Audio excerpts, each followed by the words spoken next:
Olá pessoal, eu sou Patrícia Zanchetti e hoje nós estamos no 20º dia de estudos do livro Uma Vida com Propósitos, Para Que Estou na Terra. Esse estudo é composto por 40 lições que vão nos ajudar a descobrir o nosso propósito aqui na Terra, conforme a Palavra de Deus. E o tema de hoje é Restaurando a Comunhão. Então nós já falamos sobre o papel de cada pessoa neste mundo, a importância que nós devemos dar às pessoas ao invés das coisas. Já falamos sobre a comunidade espiritual da nossa igreja e agora nós vamos falar sobre restauração de relacionamentos. Sendo o amor o elemento mais importante, automaticamente nós precisamos restaurar tudo aquilo que não estiver de acordo, que não estiver em sua plena forma. Por isso é tão importante restaurar relacionamentos. E sempre vale a pena. Uma vez que a vida consiste em aprender a amar, Deus quer que valorizemos os relacionamentos e nos esforcemos para mantê-los, em vez de descartá-los sempre que houver desconforto, mágoa, conflito.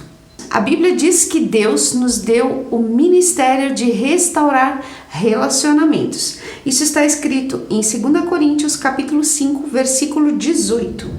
Por esse motivo, boa parte do Novo Testamento é dedicada a nos ensinar a lidar uns com os outros.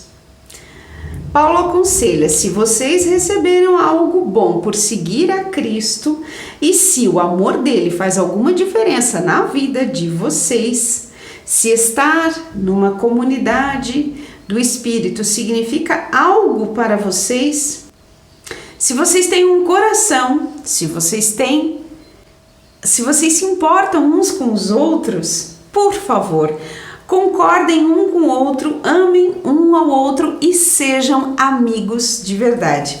Isso está escrito em Filipenses, capítulo 2, versículo 1 e 2. Nós precisamos aprender a entrar em acordo, em viver em comunhão, em tentar compreender e nos ajustarmos para que toda a comunidade viva em paz. Esse é o nosso principal objetivo na vida em comunidade. Se você deseja a bênção de Deus em sua vida, quer ser conhecido como filho de Deus, aprenda a ser um pacificador. Jesus disse: Deus abençoa os que trabalham pela paz, pois eles serão chamados de filhos de Deus. Isso está escrito no livro de Mateus, capítulo 5, versículo 9. Você foi formado para ser parte da família de Deus. E o segundo propósito de sua vida aqui é aprender a amar e se relacionar com as pessoas. Vejam o quanto isso é importante.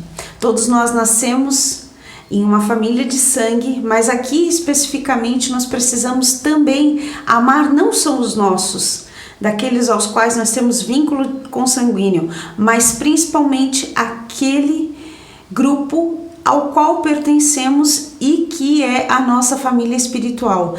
E nós temos a Bíblia e os exemplos que Jesus nos deixou com relação aos relacionamentos, porque eles sim vão nos aperfeiçoar cada dia para que possamos estar cada vez mais parecidos com Jesus. E depois, mais para frente, a gente vai estudar sobre isso também. Como restaurar um relacionamento? Como cristãos, Deus nos chamou para que ajustássemos nossos relacionamentos uns com os outros. 2 Coríntios capítulo 5, versículo 18. Fale com Deus antes de falar com a pessoa. Aqui está simulando uma questão de discórdia, de desavença. Então, antes de a gente falar diretamente com a pessoa envolvida, a gente primeiro deve conversar com Deus e pedir a direção do Espírito Santo. Porque provavelmente Deus já vai agir no coração dessa pessoa ou no nosso, através da intercessão. Por isso que é tão importante. Converse com Deus a respeito do problema. Se você for orar a respeito do conflito, em vez de juntar-se a alguém para murmurar, descobrirá que, em geral, ou Deus muda o seu coração, ou muda o coração da outra pessoa, sem sua ajuda. Todos os relacionamentos seriam mais tranquilos se você orasse mais a respeito deles.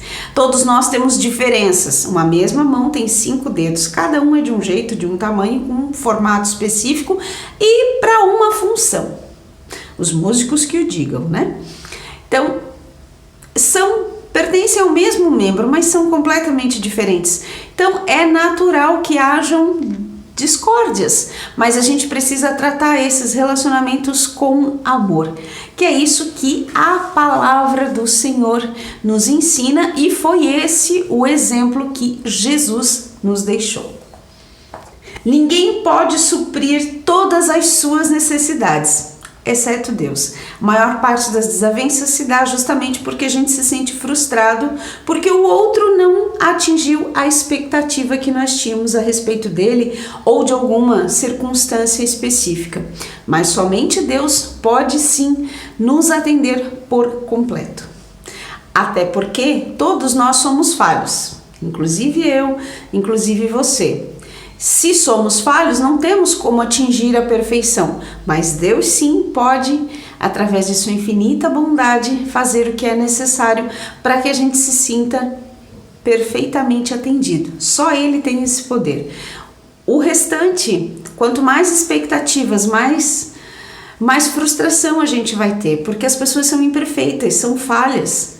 Assim, fica mais fácil de a gente compreender e ser compreendido. Afinal de contas, nós também somos falhos e pecadores. Claro que é muito mais fácil enxergar o defeito no outro, mas isso não nos exime da responsabilidade e não nos coloca numa posição de superioridade. Afinal de contas, somos todos iguais, porém diferentes. Se é que vocês me entendem. E são justamente essas diferenças que vão ser usadas para que a gente possa se ajustar e viver em comunidade, em amor, e isso sim pode nos aperfeiçoar espiritualmente. Quando se fala de conflitos, é importante que a gente sempre tome a iniciativa de tentar amenizar a situação, não colocando panos quentes, mas tentar resolver a situação do modo mais rápido possível, porque normalmente o tempo só acentua as mágoas, ao invés de resolver o problema. Então é importante que a gente se posicione e realmente se coloque à disposição para resolver todas essas diferenças. Agir rapidamente também evita que os danos espirituais sejam maiores. A Bíblia diz que o pecado, incluindo os conflitos não resolvidos, bloqueia a comunhão com Deus e impede que as orações sejam respondidas. Vou ler de novo. A Bíblia diz que o pecado, incluindo os conflitos não resolvidos, bloqueia a comunhão com Deus e impede que as orações sejam respondidas. Provérbios capítulo 28, verso 9. Então, minha gente, a própria palavra já em várias outras situações nos orienta que se, por exemplo, a gente vai estar num culto e vai fazer uma oferta, que a gente deixa a nossa oferta no altar e vá primeiro se entender com o nosso irmão, para depois então vir cultuar e ofertar a Deus. Então nós precisamos resolver primeiro esses problemas de relacionamento para que então o Senhor possa nos abençoar e que as nossas orações possam subir livremente. Porque quando há um conflito, por mais que você ore, a oração não passa do teto. Porque você tem um bloqueio no seu coração, porque você está em desavença, em desacordo com alguém. Então Deus não pode atender a sua oração se você não faz a sua parte, que é de tentar resolver o conflito. Por isso que é importante que a gente tenha essa clareza, esse discernimento e principalmente tome a atitude em resolver as nossas pendências, para que então Deus possa trabalhar a nosso favor. Não que a gente tenha Ele como um servo, muito pelo contrário, mas as nossas orações só serão ouvidas quando realmente nós estivermos em comunhão com os nossos irmãos, certo? Demonstre compaixão pelos sentimentos dos outros. Use mais os ouvidos, por isso que a gente tem 2 e boca a gente só tem uma, então a gente deve ouvir mais e falar menos. Antes de procurar solucionar qualquer desavença, você deve levar primeiro em consideração os sentimentos das pessoas. Paulo aconselha que ninguém procure somente os seus próprios interesses, mas também os interesses dos outros. Isso está escrito em Filipenses capítulo 2, versículo 4. A sabedoria do homem lhe dá paciência, sua glória é ignorar as ofensas. Provérbios capítulo 19, versículo 11. E quem não tem sabedoria, peça a Deus que ele dá. Confesse sua parte no conflito. Se você realmente deseja restaurar um relacionamento, comece admitindo os próprios erros e transgressões. Na solução de conflitos, a maneira de falar é tão importante quanto o que se fala. Invista contra o problema, não contra a pessoa. Não há como solucionar um problema se você estiver preocupado em identificar a culpa. Você terá de fazer uma escolha. A Bíblia diz: a resposta cortês abranda a fúria, mas a língua afiada incita a ira. Provérbios capítulo 15, versículo 1. Quem tem um coração sábio é conhecido como uma pessoa compreensiva. Quanto mais agradáveis são as suas palavras, mais você consegue convencer os outros. Provérbios capítulo 16, versículo 21. Coopere tanto quanto possível. Paulo disse: façam todo o possível para viver em paz com as outras pessoas. Isso está escrito em Romanos capítulo 12, versículo 18. Abençoados são vocês que conseguem mostrar que cooperar é melhor que brigar ou competir. Desse modo, irão descobrir quem vocês realmente são e o lugar que ocupam na família de Deus. Mateus capítulo 5, versículo 9. Enfatize que a reconciliação não é solução. Estar de bem não significa que o conflito foi resolvido. Nós precisamos ter isso muito claro. É ilusão esperar que todos concordem a respeito de tudo. Nem Jesus agradou a todos. Eu estou vestida assim, mas tem gente que acha assim, que acha assado, enfim. Eu me disponho a fazer aquilo que eu considero que é adequado, confortável e que eu gosto. Mas não quer dizer que todo mundo vai gostar. Mas essa é a posição que eu assumi. Mas a gente precisa entender que as pessoas são diferentes, têm gostos diferentes, opiniões diferentes, e isso é natural. E é justamente essa diversidade que faz o mundo tão bonito. O que seria do verde se todo mundo gostasse do amarelo? Ou do vermelho se todo mundo gostasse do azul? Enfim. Deus espera unidade e não uniformidade. Se ele quisesse uniformidade, ele teria feito todo mundo igual. Somos sim iguais a ele em imagem e semelhança, porém cada um do seu jeitinho, e é essa a beleza desse mundo.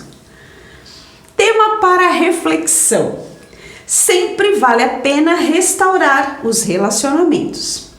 Versículo para memorizar: façam todo o possível para viver em paz com todas as pessoas. Romanos capítulo 12, versículo 18. Pergunta para meditar: com quem estou precisando restaurar meu relacionamento? Deixo a reflexão para vocês. E se você gostou desse vídeo, curta, compartilhe e se inscreva no canal. E se você perdeu algum vídeo dessa série, entra lá no canal que vai estar tudo listadinho para que você possa acompanhar todos os itens e não perder nenhuma dessas 40 lições na descoberta do propósito. Que Deus te abençoe grandemente e te vejo no próximo encontro. Até lá!